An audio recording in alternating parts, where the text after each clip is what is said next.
सवितुर्वरेण्यं भर्गो देवस्य धीमहि धियो यो नः प्रचोदयात्। हे ईश्वर, हम यह पठन पाठन आपको प्राप्त करने और कराने के लिए साधन के रूप में करने जा रहे हैं। इस कर्म को और इसके कर्म फल को भी आपको अर्पित करते हैं। ओम शांति शांति शांति। सबको सादर नमस्ते जी। हमारा वेदांत दर्शन का पाठ चल रहा है, जिसमें चतुर्थ अध्याय का द्वितीय पाद हम पढ़ रहे हैं, जिसमें सूत्र संख्या 8 तक हमने पढ़ा है। विषय क्या चला था कि सूक्ष्म शरीर कब तक देहांतर में साथ चलता है, माने भिन्न भिन्न शरीरों में कब तक जाते रहता है। तो क्या उत्तर आया था, जब तक कि मोक्ष न हो जाए तब तक भिन्न भिन्न योनियों में जो सूक्ष्म शरीर है, सूक्ष्म शरीर माने ये ज्ञानेंद्रियाँ, कर्मेंद्रियाँ, मन, बुद्धि, अहंकार, ये सब उसमें रहती हैं, ये सब चलती रहती हैं। मोक्ष हो जाएगा तो सब खत्म, सूक्ष्म शरीर ही टूट जाता है, नहीं रहता है, फिर वो प्रकृति में लीन हो जाता है। तो ये विषय हमारा चला था। तो अब यही प्रश्न देखो आ रहा है कि लिंग शरीर कैसा है और क्यों, ये प्रश्न 9 में आ रहा है। तो सूत्र बोले 9 का, सूक्ष्मम प्रमाणश्च, हाँ प्रमाणतश्च, हाँ प्रमाणतः और च तथा उपलब्धे है। अगर संधि कर देंगे होगा प्रमाणतश्च, ठीक है, प्रमाणतश्च, और विच्छेद कर देंगे तो प्रमाणतः च, ये हो जाएगा। तो प्रश्न क्या लिखिए 9 का, लिंग शरीर कैसा है, लिखिए लिंग शरीर कैसा है और क्यों।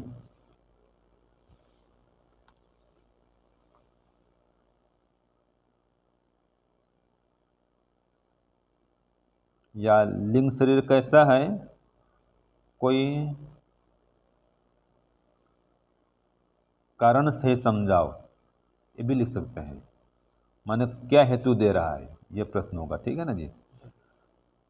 तो उत्तर लिखिए, लिंग शरीर परिमाण से सूक्ष्म है। प्रश्न क्या था, लिंग शरीर कैसा है, तो उत्तर मिला लिंग शरीर परिमाण से सूक्ष्म है। और क्यों, तो आगे लिखिए, शास्त्र में ऐसा उपलब्ध होने से, शास्त्र में ऐसा उपलब्ध होने से। तो उत्तर इतना होगा, लिंग शरीर परिमाण से सूक्ष्म है, शास्त्र में ऐसा उपलब्ध होने से, ठीक है जी। तो शास्त्र में कैसा उपलब्ध होता है, ये बता रहा है इसमें कि वो परिमाण से सूक्ष्म है, ठीक है, अति सूक्ष्म है, और ऐसा सूक्ष्म है कि सुई के एक नोक में ब्रह्मांड भर की जीवात्माएं समा सकती हैं, ठीक है, समझ में आया। तो वो हैं, हाँ, सुई के एक नोक में, हाँ वो, अच्छा, वो जीवात्माएं हैं। तो जीवात्माएं सभी सुई के एक नोक में समा सकती हैं, और जीवात्मा के साथ में ये लगे रहते हैं, ये सूक्ष्म शरीर भी, ठीक है ना जी, क्योंकि जीवात्मा निकल रहा है, ये भी साथ में निकलती है। और चींटी के अंदर भी जीवात्मा, ये भी, ये सब भी हैं। और चींटी के आधे शरीर होता है, वहाँ भी ये हैं। कोई अणु परमाणु भी यहाँ पर हैं, जो सूक्ष्म परमाणु वाले होते हैं ना जीव जंतु, वहाँ भी तो ये हैं। तो जीवात्मा से तो स्थूल हैं, लेकिन ये भी अति सूक्ष्म है, मतलब, ठीक है जी। हाँ, तो लिंग शरीर परिमाण से सूक्ष्म है, शास्त्र में ऐसा उपलब्ध होने से। तो शास्त्र में कहाँ उपलब्ध होता है, ये प्रमाण दे दो सबसे लास्ट में, कि ऐसा आत्मा निष्क्रामति चक्षुष्टो व मूर्धनो व अन्यभ्यो व शरीरभ्यो, कि जीवात्मा किसी भी अंग से बाहर निकल सकता है, आँख से, मूर्धा से या किसी भी अन्य अंग से, और उसके साथ में ये जो सूक्ष्म शरीर के तत्व ये भी निकल जाते हैं, तो सूक्ष्म है। ठीक है, तो ये प्रमाण दिया। और भी इसमें देखो आता है कि जीवात्मा जो है अति सूक्ष्म है। क्यों अति सूक्ष्म है? तो इसमें क्या कहा, एक प्रमाण दिया, विश्वं अन्य उत्क्रमणे भवन्ति। और इसके ऊपर में क्या आया था, देखो, जीवात्मना साकम, उसके ऊपर पढ़ रहा हूँ, तथा उपलब्धे जो है ना, कि जीवात्मना साकम स्थूल शरीरात यद्वा स्थूल शरीर संबंधी नाडी आदिभ्यो निष्क्रमण उपलब्धे और निष्क्रमण प्रसंगात विश्वं अन्य उत्क्रमणे भवन्ति। ये दिया कि जीवात्मा के साथ में ये सूक्ष्म शरीर है निकल जाता है, और स्थूल शरीर भिन्न, स्थूल शरीर से भिन्न होता हुआ, स्थूल शरीर ये होता है, हमारे 3 शरीर होते हैं। ये स्थूल शरीर जो देख रहे हैं, इसके अंदर सूक्ष्म शरीर जो ज्ञानेंद्रियाँ, कर्मेंद्रियाँ, मन, बुद्धि, अहंकार, ये सब होते हैं उसमें, और एक है कारण शरीर जो मूल प्रकृति है, वो सबका समान होता है, उसमें कोई अंतर होता नहीं है। तो सार यही निकलता है जी कि स्थूल शरीर से भिन्न ये सूक्ष्म शरीर है, और स्थूल जो नाड़ियाँ आदि हैं स्थूल शरीर में, इन नाड़ियों आदि से या नाड़ी आदि किसी भी हिस्सा से उसका निष्क्रमण हो जाता है। तो कह रहा है विश्वं अन्य उत्क्रमणे भवन्ति। इसका मतलब क्या है, अन्य नाड़ियाँ, हृदय से जो भिन्न भिन्न नाड़ियाँ होती हैं, वो आत्मा के शरीर से उत्क्रमण में भिन्न भिन्न योनियों में ले जाने वाली होती हैं। तो अगर उनके साथ जा रहा है, माने अन्य जगह से निकल रहा है, तो ये कह रहा है भिन्न भिन्न योनि में आत्मा जाएगा। और अगर ऊपर से निकल रहा है, ये एक प्रमाण मिला, आँख से, मूर्धा से, ऊपर के हिस्से से, तो उसकी उन्नति होगी, माने वो फिर से मनुष्य बनेगा, दिव्य योनि में जाएगा। और अगर और कहीं से चल निकल गया तो वो भिन्न भिन्न योनि में जाएगा, एक प्रमाण इससे मिल रहा है। वो तो भाई हम क्या जानेंगे जी, ठीक है, हम तो देख पाएंगे नहीं, लेकिन जिस ओर से निकलेगा परमात्मा तो पता है, उसी ओर से निकालता होगा उसको। एक उदाहरण दिया है। तो देखो, ये प्रमाण मिला कि लिंग शरीर अति सूक्ष्म है, जीवात्मा का साथ ही निकलता है। ठीक है, ये नीचे से लाइन हो गया ना, ऊपर का एक लाइन बचा बस, कि अथ तद इदम तेजो रूपम आत्मलिंगम सूक्ष्म शरीरम। ये तो खोल दिया ना जी, प्रमाणतः सूक्ष्म अस्ति, एकदम स्पष्ट कर दिया कि यह जो तेज रूप आत्मलिंग प्रमाण से सूक्ष्म है। कैसा है? प्रमाण से सूक्ष्म है, इसलिए इसको सूक्ष्म शरीर कहा जाता है। इसके सूक्ष्म होने से ही इसका नाम सूक्ष्म शरीर है, नाम ही सूक्ष्म शरीर है। ठीक है जी। अब इसका नाम क्या है? स्थूल शरीर है। तो इसके अंदर तो है, और ज्ञानेंद्रियाँ, कर्मेंद्रियाँ, ये सभी। अब ये इंद्रियाँ नहीं बात चल रही है, तो गोलक हैं, कि आँख का गोलक है, कान का गोलक है, इसको इंद्रिय नहीं कहते हैं, ये तो कान उसका गोलक है।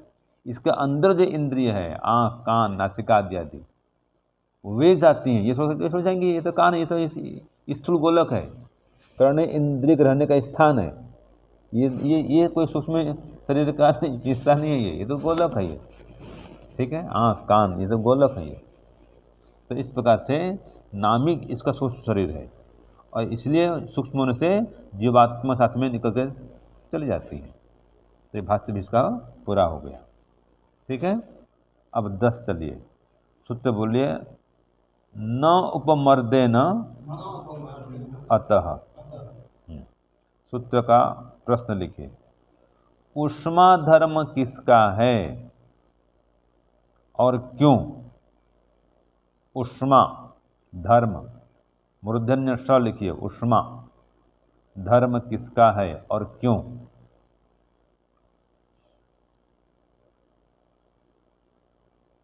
अब यहाँ पर देखो क्या बता रहा है। कि जो ऊष्मा धर्म है किसका है? उत्तर लिखिए। नहीं, ये 11 हो गया ना, 10 लिखिए। अच्छा अच्छा, ठीक है। ये जो प्रश्न लिखे हैं ये 11 का है, ठीक है। अभी जो आपने लिखा ना ऊष्मा धर्म किसका है, ये 11 का प्रश्न बोल दिया मैं। 10 का अलग लिखिए। स्थूल शरीर के नाश हैं, इसको बाद में लिख देना, उसमें रख दीजिए, पढ़ा रहे दीजिए, कोई बात नहीं। 11 कर दीजिए। हैं 11 का लिखना, लिख दीजिए, भले आगे पीछे करना, लिख दो, लिखना है लिख लो। हाँ लिखिए, वो उस लाइन छोड़ दिए ना उसका, तो अभी जो लिखे 11 प्रश्न लिखे ना, उसके 2 लाइन छोड़ दो, उसका उत्तर लिख देना उसमें, ठीक है। 2 लाइन छोड़ दिए उसके नीचे, ठीक है। फिर अगला लिखिए। उत्तर प्रश्न 10 लिखिए। स्थूल शरीर के नाश से सूक्ष्म शरीर का नाश क्यों नहीं होता?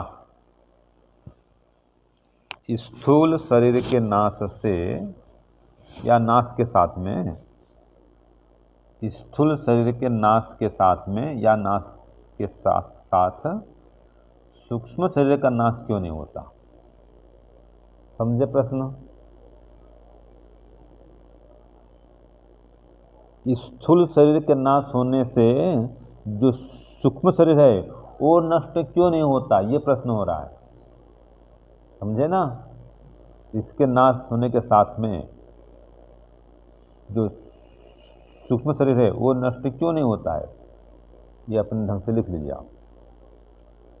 ये प्रश्न 10वां। अब इसका उत्तर पहले लिखिए।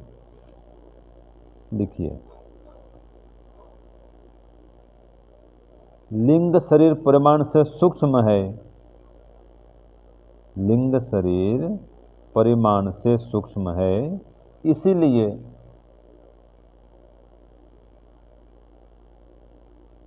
स्थूल शरीर के नाश होने से सूक्ष्म शरीर का नाश नहीं होता।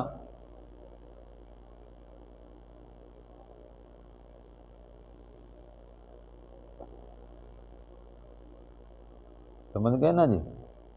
ये बात तो भाष्य में है, देखो। अतः कारणात्,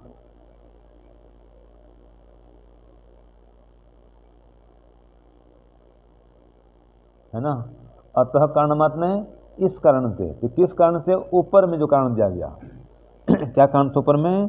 कि लिंग शरीर प्रमाण से सूक्ष्म है, इस कारण से, अर्थात जो दिया ना सूक्ष्मत्वात्, सूक्ष्म होने से, इसके अति सूक्ष्म होने से। किससे? स्थूल शरीर से। तो जो सूक्ष्म शरीर है अति सूक्ष्म है, अति अति अति सूक्ष्म है। ये दिख रहा है, वो दिखता ही नहीं है भाई, आंख से दिखने वाला नहीं हो तो इसलिए उसके अति सूक्ष्म होने से इस स्थूल शरीर उपमर्दन है, स्थूल शरीर के नष्ट होने से, अर्थात स्थूल शरीर के नाश हो जाने के साथ साथ न इदम सूक्ष्म शरीरम नश्यति, जो सूक्ष्म शरीर है वो नष्ट नहीं होता है। ये तो नष्ट होगा भाई, जल जाएगा, पुड़ जाएगा, तो इसका राख बन जाएगा, वो तो चला जाता है, वो क्या राख बनेगा, वो रहेगा नहीं इस शरीर में, ठीक है। तो सूक्ष्म है वो जलता पुड़ता नहीं है, ठीक है। पानी में डूबता नहीं है। आत्मा समान बोला ना भाई, जैसे आत्मा है उसका तो निकल जाता है तो जलेगा नहीं, वो पानी में डूबेगा नहीं, वो तो पल पहले निकल जाता है, ठीक है। ये 10 का भाष्य भी हो गया, सूत्र भी हो गया। अब 11 जो आया था, ऊष्मा धर्म किसका है और क्यों, ये लिखिए। सूत्र क्या है इसका? अस्य एव च उपपत्ते है एषः ऊष्मा। अब आए ना प्रश्न इसका, तो लिखिए ऊष्मा धर्म किसका है और क्यों, ये प्रश्न 11 हुआ। उत्तर लिखिए, इसी सूक्ष्म शरीर का ही ऊष्मा धर्म है। इसी सूक्ष्म शरीर का ही ऊष्मा धर्म है। जीवित अवस्था में ही उपलब्ध होने से, जीवित अवस्था में ही उपलब्ध होने से।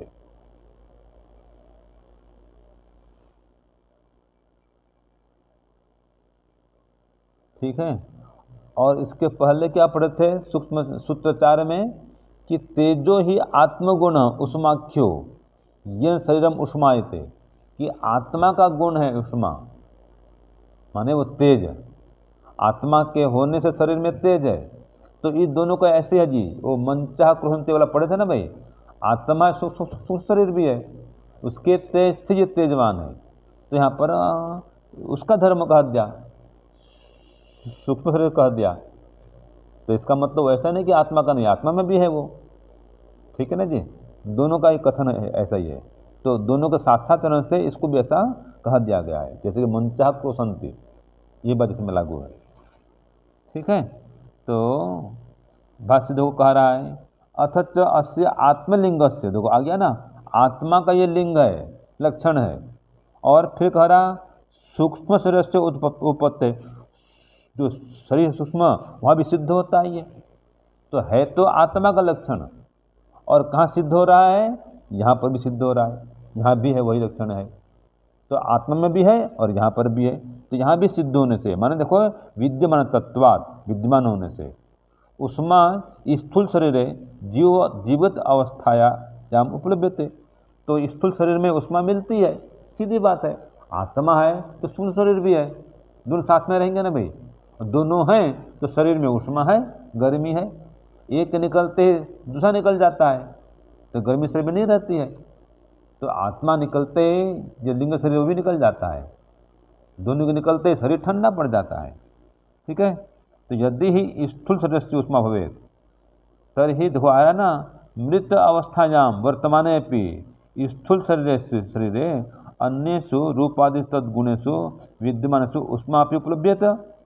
यदि स्थूल शरीर का धर्म होता ये उष्मा, तो बाकी तो उसमें उपलब्ध होता है, जैसे रंग है, रूप है, सब तो दिखता है भाई। स्थूल शरीर का जो रूप है, रंग है, वो तो मिलता है ना, रूप तो गायब नहीं होता है, रंग भी गायब नहीं होता है, तो शरीर का रूप रंग तो दिख रहा है स्पष्ट, हाँ भाई हाँ।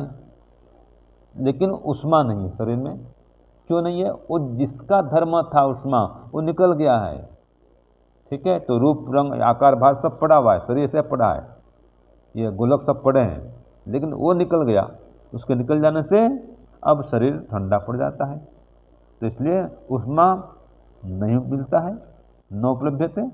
तस्मात् लिंगस्य आत्मलिंगस्य, देखो ये आत्मा का जो लक्षण है ये सूक्ष्म शरीर का धर्म है, आगे लिख दिया ना भाई, ये आत्मा का लिंग है और जो शरीर सूक्ष्म उसका धर्म है, ठीक बात है। इसलिए तच्च आत्मलिंगम, आत्मा का लक्षण, आत्मा का लिंग सूक्ष्म शरीर के साथ में है, आ गया ना।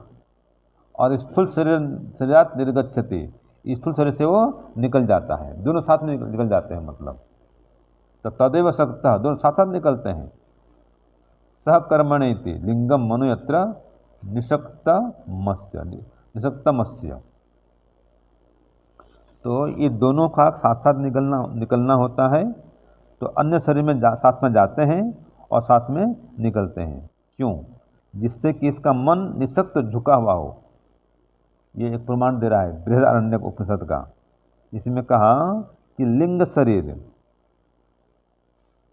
कर्म के साथ अनुगत हुआ, हाँ यहाँ पर कह रहा है कर्मणे सह शक्तः, कर्म के साथ में अनुशक्त होता हुआ अन्य शरीर में चला जाता है, जिसमें कि इसका मन भी झुका हुआ होता है।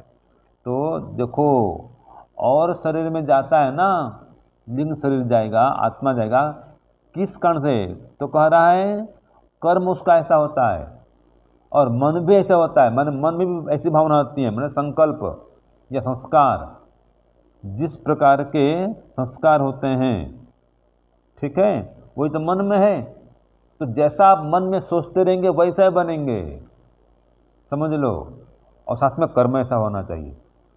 तो अगर आपके मन में मोक्ष भाव बना हुआ है, मुझे मोक्ष पाना है, और कर्म ऐसा करेंगे तो मोक्ष में जाएंगे, समझ रहे हैं। आपके मन में ये भावना है कि मैं, कई बोलते हैं स्त्रियां, माताएं बहनें ऐसे बोलते हैं जब बूढ़ी होती हैं कि स्वामी जी हम तो अगले जन्म में मनुष्य बनना चाहते हैं, तो उनके मन में क्या है, पुरुष बनना चाहते हैं बोलते हैं वो। और कर्म भी ऐसे करते हैं, गुरुकुल में जाते हैं, वानप्रस्थी बनती है ना माताएं हमारी, ऐसे बोलती थी तो साथ ब्रह्मचर्य साथ में रहेंगे, पढ़ेंगे और कक्षा करेंगे तो रहेंगे वो ब्रह्मचारी के साथ में, मतलब माने गुरुकुल में रहेंगे, मतलब तो वो भी गुरुकुल में, वो भी गुरुकुल में है, तो गुरुकुल दिनचर्या करती हैं, ध्यान करना, वही स्वाध्याय करना, वही पाठ पढ़ना, क्लास में आती हैं, अपने कुटिया चले जाती हैं। अब हम भावना क्या रखी है, हम ब्रह्मचारी बनेंगे, जरूर बनेंगे, वो लोग कर्म भी ऐसे कर रहे हैं और भावना बना रखे हैं। अभी प्रमाण दे दिया कि कर्मणेति मनोयत्र निसक्त, मन भी झुका हुआ है उसमें और कर्म भी ऐसे कर रहे हैं, तो मन भी यहाँ लगा हुआ है, तन भी लगा हुआ है, तो उनको ऐसा जन्म मिलता है। ऐसे जिसका मन परमात्मा में लग गया, मोक्ष में लग गया, मुझे मोक्ष में जाना है, कर्म ऐसा कर रहे हैं तो मोक्ष में जाएगा वो। ठीक है, जैसा कर्म है, जैसा संस्कार है, वैसे ही शरीर आपको मिलेगा। और अगर शरीर की इच्छा नहीं रही और कर्म निष्काम कर्म है, शरीर नहीं मिलेगा, ये प्रमाण दिया। ठीक है, अब अंतिम चलो सूत्र 12 बोलिए। प्रतिषेधात इति चेत न शारीरात, ये प्रश्न 12 हो गया, नहीं सूत्र 12 हो गया जी। इसका प्रश्न लिखिए। सूक्ष्म शरीर के उत्क्रमण का प्रतिषेध होने से, सूक्ष्म शरीर के उत्क्रमण का प्रतिषेध होने से इस कथन का क्या तात्पर्य है? ये ऐसा करिए, सूक्ष्म शरीर के उत्क्रमण का प्रतिषेध होने से, और कामा लगा दीजिए, माने ये कथन है, ठीक है ना, इसका आगे संबंध नहीं है, इतना ऊपर में इन्वर्टेड कामा लगा दीजिए कि सूक्ष्म शरीर के उत्क्रमण का प्रतिषेध होने से ये वाक्य एक है, इस वाक्य का, इस कथन का क्या तात्पर्य है, ये प्रश्न हो रहा है। समझ गए आप प्रश्न को पद्मनाभ जी? वाक्य क्या है, कथन क्या है? सूक्ष्म शरीर के उत्क्रमण का प्रतिषेध होने से, ये एक वाक्य है, एक कथन है, तो इस कथन का क्या तात्पर्य है, यह प्रश्न हुआ। ठीक हो गया, स्पष्ट हो गया? अब इसका उत्तर लिखिए, सूत्र 12 का लिखिए। सूक्ष्म शरीर के उत्क्रमण का प्रतिषेध होने से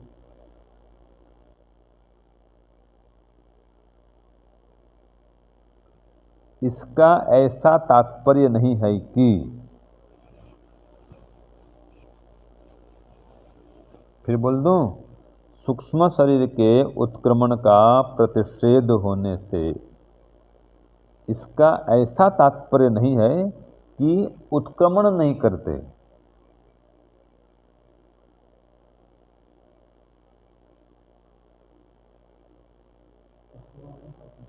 हाँ, माने जो उत्क्रमण का प्रतिषेध हो गया, इसका मतलब ये नहीं कि उत्क्रमण नहीं करते हैं, उत्क्रमण तो करते हैं, लेकिन मोक्ष में जानने वाले जीव के साथ उत्क्रमण नहीं करते, ये तात्पर्य है। लिखिए, मोक्ष में जानने वाले जीव के साथ उत्क्रमण नहीं करते। लिखिए, हाँ आगे लिखिए। इसका ऐसा तात्पर्य नहीं है कि उत्क्रमण नहीं करते। मोक्ष में, आगे इसको बाद लिखना है, एक वाक्य पूरा हो गया। ठीक है, पहला क्या पूरा हुआ कि सूक्ष्म शरीर के उत्क्रमण का प्रतिषेध होने से, ये कॉमा लगा दो, इसका ऐसा तात्पर्य नहीं है कि उत्क्रमण नहीं करते, अपितु लिख दो, अपितु मोक्ष में जानने वाले जीव के साथ उत्क्रमण नहीं करते, ये तात्पर्य है। मोक्ष में जानने वाले जीव के साथ उत्क्रमण नहीं करते, ये तात्पर्य है।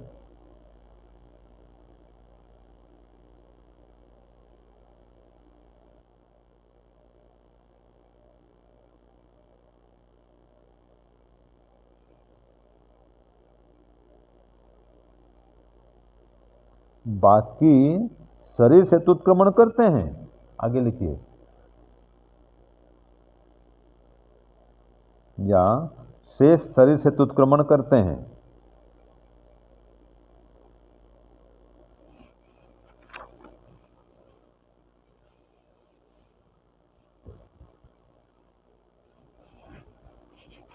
ठीक है जी। क्या कहा इसमें, देखो कहीं पर लिखा कि सूक्ष्म शरीर के उत्क्रमण का प्रतिषेध है। इसका मतलब ये नहीं कि उत्क्रमण नहीं करते, उत्क्रमण तो करते हैं।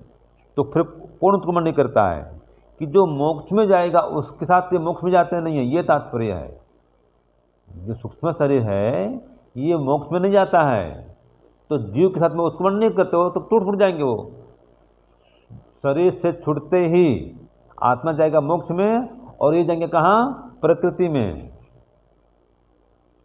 जो सूक्ष्म शरीर कहाँ लीन होगा, प्रकृति में लीन हो जाएगा। समझ गया ना जी। तो आत्मा साथ में कब तक घूम रहे थे, जब तक देहांतर में जाना होता है तो उत्क्रमण का साथ करते हैं। समझ गए। हाँ जी पद्मनाभ जी, जीवात्मा अगर नए नए शरीर में जा रहा है तब तो जीवात्मा साथ में उत्क्रमण करते रहेंगे, साथ साथ घूमते रहेंगे। लेकिन अगर कोई मोक्ष में जा रहा है तो थोड़ा मोक्ष में जाएंगे, ये सूक्ष्म शरीर के तत्व में तो टूट फूट के प्रकृति में लीन हो जाएंगे, है ना। तो बाकी जो और जो शरीर वाले हैं उससे उत्क्रमण करते हैं और शरीर में जाते हैं, तो शेष शरीर से तो उत्क्रमण करेंगे। लेकिन जो मोक्ष वाला जीवात्मा है, जो मोक्ष में आएगा, उसके साथ में ये जाते नहीं है, ये तात्पर्य है। इस पर प्रवीण जी, जो मोक्ष में जाएगा उसके साथ में ये साथ में नहीं जाएंगे। हाँ आत्मा तो चलेगा मोक्ष में, और इनका क्या होगा, ये टूट फूट के जाएंगे प्रकृति में। ठीक है। और अगर मोक्ष में नहीं जाने वाला है जीवात्मा है, वो और शरीर में जाएगा तो घूमेंगे, फिर देहांतर गमन होगा। तो स्थूल से साथ में निकलेंगे आत्मा से, और आत्मा जिस शरीर में जाएगा उस शरीर में सूक्ष्म शरीर भी जाएगा, उसके सभी जो अवयव भी साथ में जाएंगे। ज्ञानेंद्रियाँ, कर्मेंद्रियाँ, मन, बुद्धि, अहंकार सब साथ चलेंगे। और अगर मोक्ष में कोई जा रहा है तो साथ नहीं चलेंगे, वो फिट खत्म हो जाएंगे, टूट फूट के प्रकृति में लीन हो जाएंगे। ये सूत्र 12 का ये अर्थ हो गया। ठीक है। चलो, ओम शांति शांति शांति, सर्वेभ्यो नमः। सबको सादर नमस्ते।